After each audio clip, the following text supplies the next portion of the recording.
చి చి చి చి. ఏదో కరెంట్ మధ్యాహ్నం పూట ఒక అరగంట రెస్ట్ తీసుకుందామంటే ఉండదు. నారా చంద్రబాబు నాయుడు గారు అలాగే రాత్రిపూట పడుకుంటది, పగలంతా రెస్ట్ తీసుకుంటుంది. ఏదో కరెంట్. ఈ నెల కరెంట్ బిల్ సార్.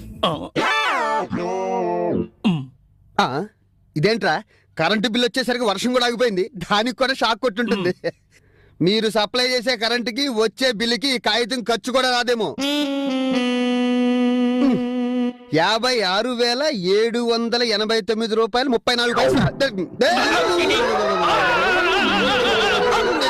ప్రజల మెదడుల్లో విషయాన్ని నింపడానికి మాత్రం నిరంతరాయంగా ప్రయత్నించి ఇప్పుడు అసలు నిజాలకు వచ్చేటప్పటికి మాత్రం దాచేయడం అన్నటువంటిది ఒక సెక్షన్ ఆఫ్ మీడియా ఆంధ్రప్రదేశ్లో అలవాటుగా మలుచుకున్నది.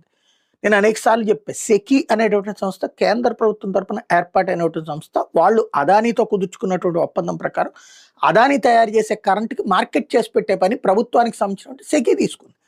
దాంట్లో భాగంగా ట్రాన్స్పోర్టేషన్ ఛార్జీలు అంటే కరెంటు ట్రాన్స్ఫర్ ఛార్జెస్ అని ఉంటాయి. ఇక్కడ నుంచి అక్కడికి పంపించినందుకు గాను అయ్యేటటువంటి ఖర్చులు అంటూ ₹1.5 ₹2 వసూలు చేస్తూ ఉంటారు. మనకి 2.5 యూనిట్ అన్నా సరే ఆ ఛార్జెస్ అదనంగా పడుతుంటాయి అన్నమాట. అలాంటి ట్రాన్స్ఫర్ ఛార్జీలను కేంద్ర ప్రభుత్వమే భరించేటట్టుగా అదే సందర్భంలో ₹2.49 జగన్మోహన్ రెడ్డి సర్కారు కరెంటు కొందాం అనుకుంది. ఎందుకు? ఉచిత విద్యుత్ వల్ల ఏడాదికి దాదాపు 7-8 వేల కోట్ల రూపాయల భారం పడుతుంది.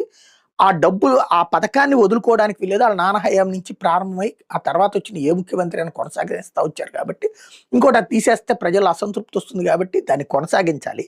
అట్ ద సేమ్ టైం దానికోసం తక్కువ రేటుకే కరెంటు కొనాలన్నటువంటి ఉద్దేశంతో ఈ సెకీతో ఒప్పందం చేస్తే దాని మీద నిరంతర విష ప్రచారం.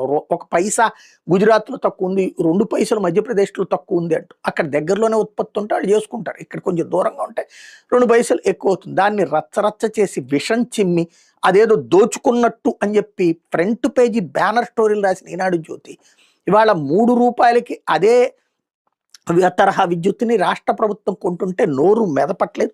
తప్పనను నేను. ₹3 కొనటం కూడా చాలా బెటర్. ఎందుకంటే మనం ₹4.5 కూడా ఒప్పందాలు చేసుకున్నాం.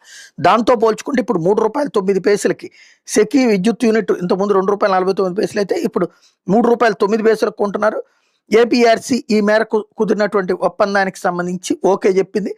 ప్రైవేట్ సంస్థలతో ఈ ఒప్పందాలు ఇదివరకు సెకీ ప్రభుత్వ సంస్థతో ₹2.49 కొంటానంటే తప్పు, ప్రైవేట్ సంస్థలతో ₹3.09 కొంటానంటే రైట్. ఇది మనకి విష ప్రచారం ప్రజల్లో ఎంత జాగ్రత్తగా తీసుకెళ్తున్నారనడానికి సాక్ష్యం.